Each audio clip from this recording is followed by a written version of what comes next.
વડોદરાના ગ્રામ્ય વિસ્તારના શિનોર તાલુકામાં હની ટ્રેપના કેસમાં પોલીસે કોર્ટના આદેશ બાદ આરોપીની મિલકતો સીલ કરી।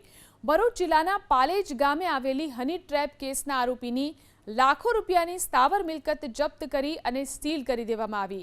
ફરિયાદીને હની ટ્રેપના જાળમાં ફસાવી આરોપીઓએ અલગ અલગ સમયે 75 લાખ પડાવ્યા હતા। સમગ્ર મામલે શિનોર પોલીસ સ્ટેશનમાં હની ટ્રેપનો ગુનો નોંધાતા જ પોલીસે તપાસનો ધમધમાટ શરૂ કર્યો હતો।